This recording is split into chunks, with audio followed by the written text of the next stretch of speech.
मरियम नवाज मेरी अम्मी है। खाओ माँ कसम। नवाज शरीफ साहब मेरे नाना है। ठीक है, समझिए। सफदर साहब मेरा अबू है। दोस्तों, कभी कभी लगता है कि पाकिस्तान को जद्दोजहद से हासिल नहीं किया गया, बल्कि अंग्रेजों ने हमारी हरकतें देखकर ही दौड़ लगा दी थी। महंगाई से पाकिस्तानियों की इतनी चीखें नहीं निकलती जितनी तेजी से हमारे सियासतदानों के दुबई में प्लाट निकल आते हैं। पिछले जराये के मुताबिक दुबई में बारिशों की वजह से पानी का बहाव इतना तेज था कि अंदर से पाकिस्तानियों के प्लाट निकल आए। कश्मीर में बिजली के बिलों में कमी आने के बाद हर पटवारी दूसरे पटवारी को शक की नजर से देख रहा है कि कहीं इस बार इसकी गैरत जाग ही न जाए। तवील तहकीक के बाद दुनिया के सारे डॉक्टर इस नतीजे पर पहुंचे हैं कि बवासीर का इलाज तो हो सकता है, लेकिन पटवारियों की बेगैरती का नहीं। पटवारी 4 माह में मामू तो बन गए, लेकिन 40 साल से इंसान न बन सके। बहुत नाजुक सूरत हाल है। पटवारी शुगर के डर से मीठा तो छोड़ सकता है, ब्लड प्रेशर के डर से नमक छोड़ सकता है, लेकिन मुल्क की बर्बादी के डर से बेगैरती कभी नहीं छोड़ सकता। कहा जाता है कि क्रिकेट हमारा कौमी खेल है। यकीन जाने कि क्रिकेट एक फिजूल खेल है। हमारा तो कौमी खेल करप्शन है और दुनिया की कोई ताकत हमें करप्शन में शिकस्त नहीं दे सकती। यहाँ पर गरीब मर जाए तो उसे 2 गज कब्र भी नसीब नहीं, लेकिन अगर अमीर का कुत्ता भी मर जाए तो अरबों रुपए खर्च करके हर साल उसकी बरसी बनाकर पैसे का बलात्कार किया जाता है। जुर्म कोई और करता है, सजा किसी और को मिलती है। मतलब सांडे का तेल निकालने वाले पकड़े जाते हैं, लेकिन कौम का तेल निकालने वाले कभी नहीं पकड़े जाते। मरियम नवाज साहिबा का कहना है कि बेनजीर नवाज शरीफ की बहन जैसी थी। फिर सवाल ये पैदा होता है कि बड़ा बेगैरत था वो भाई जो बहन की नंगी तस्वीरों को जहाज से फेंकवाता था।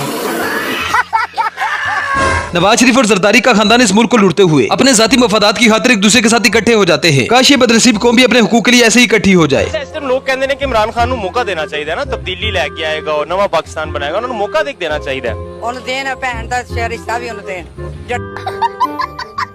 तो चलिए आज के इस एपिसोड में एक बार फिर से हम आपके लिए पाकिस्तानी सियासतदानों की कुछ ऐसी फनी वीडियोस लाए हैं जिन्हें देखकर आपको मजा आएगा और बहुत मजा आएगा। ये वीडियो काफी इंटरेस्टिंग होने वाली है, इसलिए इस वीडियो को एंड तक जरूर देखिएगा। अगर आप हमारे इस चैनल पर नए हैं तो चैनल को सब्सक्राइब करने के साथ साथ बेल आइकन को प्रेस करना ना भूलें ताकि आने वाली तमाम वीडियोस के नोटिफिकेशन आपको मिल सके।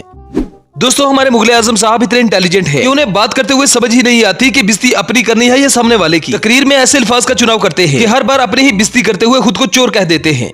डॉलर के मुकाबले में रुपए की कदर 1 रुपया कम हो जाए तो वो हुकूमत और वजीर आजम चोर है।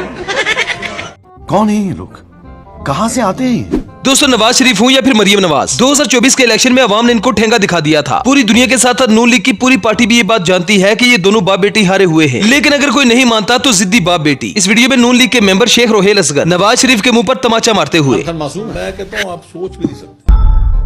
आप अपने दिल के ऊपर हाथ रख के बात बताइए, इन्हें 130 नवाज शरीफ साहब जीते इलेक्शन? नजर आ रहा है? नजर आ रहा है?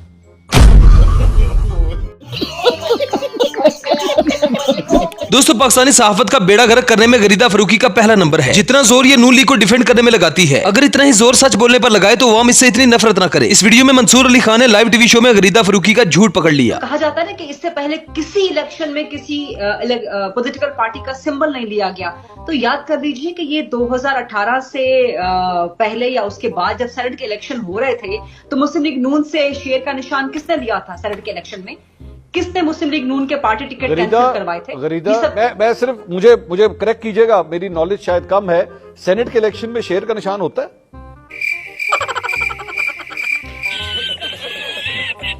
दोस्तों, पाकिस्तानी खुसरू ने तो पूरे पाकिस्तान में डर का माहौल पैदा कर दिया है। खुसरू को छेड़ना तो दूर की बात, इनके पास जाने से भी लोग डरते हैं। अपनी बिरादरी की नाक कटते देख बिलावल भुट्टो न रह सके और खुसरू की हिमायत में बड़ा बयान दाग दिया। जी, अस्सलाम वालेकुम। मेरा नाम है, मैं प्रो जनरल सपोर्ट फाउंडेशन के सीईओ रावलपिंडी से आप लोगों से मुखातिब हूँ। आज का जो वक़ूआ हुआ है इस्लामाबाद के अंदर, मैं कहूँगी कि पाकिस्तान के साथ क्या मजाक बना रखा है। या तो मेरी कमेटी को इस्तेमाल करना चाहते हैं, रब का वास्ता है मेरी कमेटी को इस्तेमाल न करें। हम मजलूम लोग हैं, अल्लाह का वास्ता है।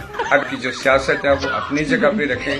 मैं डॉक्टर राउफ साहब जो हैं उनकी मैं भरपूर तरीके से मजम्मत करती हूँ। ख्वाजा सना कमेटी को इस्तेमाल करके ना आप क्या साबित करना चाहते हैं?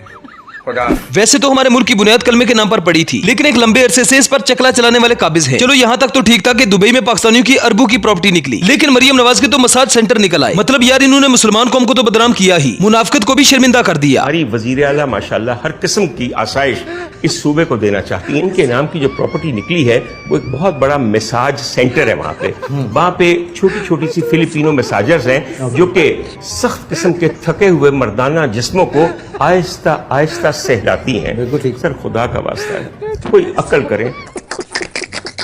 दोस्तों हमारे मुगले आजम साहब के पास जब कहने को कुछ नहीं होता तो उल्टे सीधे आधे अधूरे शेर पढ़ना शुरू कर देते हैं। इस वीडियो में हमारे मुगले आजम साहब मरहूम ईरानी सदर को शेर सुनाते हुए नजर आए। शेर भी ऐसा सुनाया कि ईरानी सदर का हासा निकल गया। चश्मे माँ रोशन दिले माशाद, चश्मे माँ रोशन दिले माशा।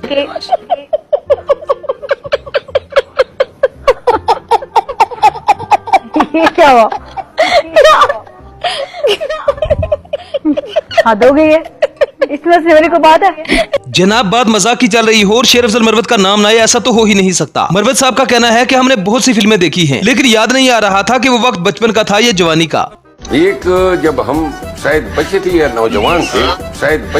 नौजवान थे, एक फिल्म आई थी मिस्टर इंडिया। हाँ। उसमें अमरीश पुरी एक डायलॉग बोला करते थे कि मोगेम्बो।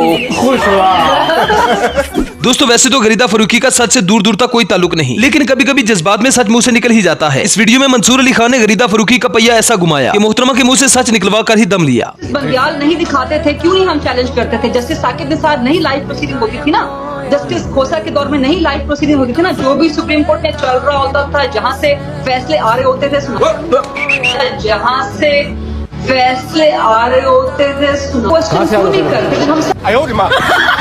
हम कहाँ से फैसले आ रहे होते थे गरीदा? क्या कहाँ से भी फैसले आ रहे होते थे? जहाँ से भी आ रहे होते, क्या आप नहीं जानते?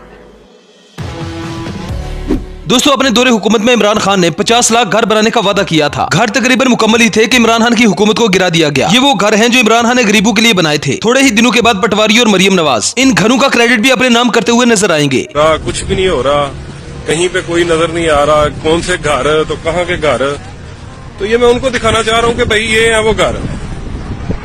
तो ये अभी मैंने उनसे पूछा है, सारी मेरी बात जो इनसे हुई है, मैंने पूछा, मैं कहा यार ये कौन से, मुझे भी नहीं पता। दोस्तों शेख रशीद का कहना है कि मेरी दुनिया उजड़ जाए मैं कुछ नहीं कहूंगा, लेकिन अगर मेरा किसी ने सिगार छीना तो मैं दुनिया में आग लगा दूंगा। डॉक्टर्स कहते रहे कि शेख साहब सिगार छोड़ दो वरना मर जाओगे। शेख साहब तो नहीं मरे, लेकिन सारे डॉक्टर्स मर गए। कोरोना में तो मरने लगा था, उन्होंने कहा कोई आखिरी ख्वाहिश किसी से मिल, मैं कहा कोई नहीं, एक सिगार पीने दो, अगर मेरा टाइम आ गया। ओहो, तो जितने डॉक्टरों ने मुझे कहा छोड़ दो, वो सारे डॉक्टर मर गए, मैं जिंदा हूँ अभी तक।